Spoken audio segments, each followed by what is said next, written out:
0-0 lead. Cleveland in full desperation mode, down 2-0 to Jalen Brunson and the Knicks. Travis Kelce, Taylor Swift in the house. That was about the extent of the Cleveland motivation in this one. Look at Mikal Bridges all the way. He was 11 of 15 from the field in this one. Knicks fans traveled well. They took a 9-1 lead on Cleveland. More in the first quarter. Karl Anthony Towns, a harbinger of things to come. Cleveland's defense was atrocious.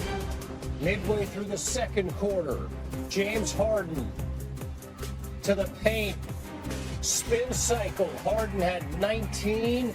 Kelce fired up.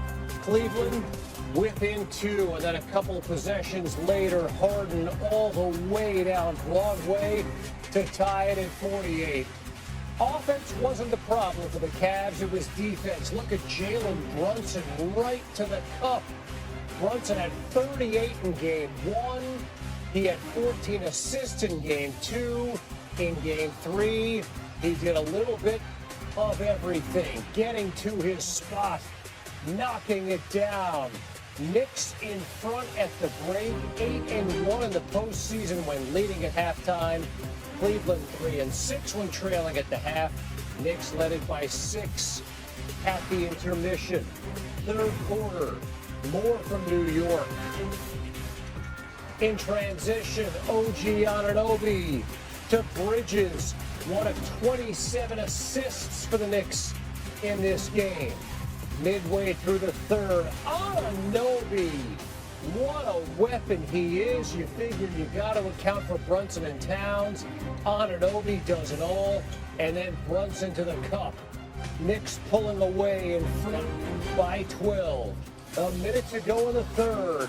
Harden. And 1. Cleveland within 7 after the made free throw. But at the other end, Brunson, step back, you don't know me like that. He had a huge alley-oop assist before the end of the third quarter. Knicks led by 9, headed to the fourth. Early fourth, Howard Bridges. The lead was 14. Cleveland had no answers. And then Landry Shannon off the bench again for the Knicks. New York in front by 14. Shannon one more time. Shannon was 4 of 5 from the field. Every one of them a three-pointer. 14 points off the bench. The Knicks in control. And then Brunson. 41 minutes, 30 points, 6 assists. It won't be talked about, but the Knicks made their free throws, 24 of 27. And this one is all over but the crying. 121, 108. The Knicks, in what was a must-win game for the Cavaliers, come away with the victory and a 3-0 series lead. You hear chants, let's go Knicks, and repeat. Very, very pathetic. Gave up 37 points in the first quarter with any degree of urgency whatsoever. I wouldn't be surprised if we did an investigation and we discovered that half the team had already made vacation reservations. I mean, it just looked that way. They were devoid of any kind of urgency whatsoever. And the New York Knicks are just playing together. I understand that they're flowing. I understand that they can serve to demoralize you. There's no way around that. But the flip side to it is you're on your home turf. And there's an incredible level of urgency that comes attached to it. And the New York Knicks just gave it to them. Brunson had his 30. Of course, Anunoby had his 21. Can't say enough about Mikal Bridges and the way that he's been playing as of late in these playoffs. He is just in his bag. He is flowing. And Landry Shannon coming off the bench and dropping 11 points in the fourth quarter. All of those things can contribute to a victory. But what possible explanation could you have if you watch some of the plays that took place as the game waned, when you saw the absence of urgency in terms of their defensive effort? It was absolutely non-existent whatsoever. They gave up. They caved. And as a result, Just bring out the broomsticks. I think you saw Charles Barkley on inside the NBA and stuff like that in the immediate aftermath while the rest of the crew was on the set. He was sweeping the floors of the studio because he's bringing the brooms. He's bringing the brooms because in Cleveland, it's a mess. It is indeed that, Stephen A. You know, we talked last night following the Oklahoma City win about the play of Jared McCain, and you mentioned Landry Shamet. He was that tonight for a Knicks team. How would you characterize the overall depth of this Knicks squad? Well, you know what? You didn't realize how good it was. You had expectations at the beginning of the season, and then obviously Mike Brown wasn't utilizing his bench to the manner that you thought that he would. And then you had some question marks about them, and then you saw Mikal Bridges nosedive. You had some serious questions about him, but give credit where credit is due. If I was loud and making noise when Mikal Bridges was struggling, I'm damn sure going to be just as loud in praising him. He was fantastic in this game, hitting all but 3 of his shots, giving you over 20, giving you stout defense along the way, letting you know you couldn't leave him open. And then Landry Shamet has been a godsend. He has come off the bench and has just been drilling shots from long range all over the place.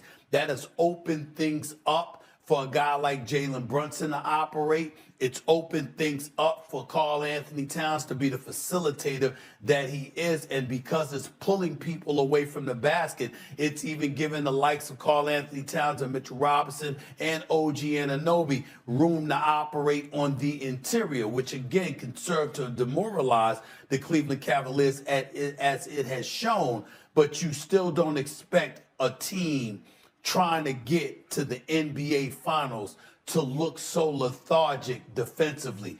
No energy whatsoever. Change has got to be coming in Cleveland. I'd be shocked if there were a Game 5 at this point. They look like they've already made their reservations for off-season vacation. They just look that way. You can see it. When we talk about the Knicks, though, and the way that they are winning these games, the variety of players who are contributing night in and night out, the variety of ways in which we see them get the dub, 10 straight wins for this Knicks team. Yeah. I mean, just talk about the impressive nature of that stretch. Well, here's what you have to look at when you think about the impressive nature. The New York Knicks came into this season with an owner in James Dolan that said we should make the NBA Finals. They had fired Tom Thibodeau, who took them within 2 games of the NBA Finals last year. So let's be real. Nothing less was going to suffice. If you lost, it had damn sure had better be in the Eastern Conference Finals. And even then, that was pushing it. But here they are within 1 game of the NBA Finals now. They were top 6 both offensively and defensively in terms of efficiency. But then when you take into account the playoffs, you go down 2-1 after 2 consecutive 1-point losses to Atlanta. And what do you do thereafter? Not only do you win 3 straight, but you're up by 47 in the first half of the closeout game in Atlanta. You go up against Philly, who has a 3-1 deficit. They overcome it against Boston, knocking off the Boston Celtics.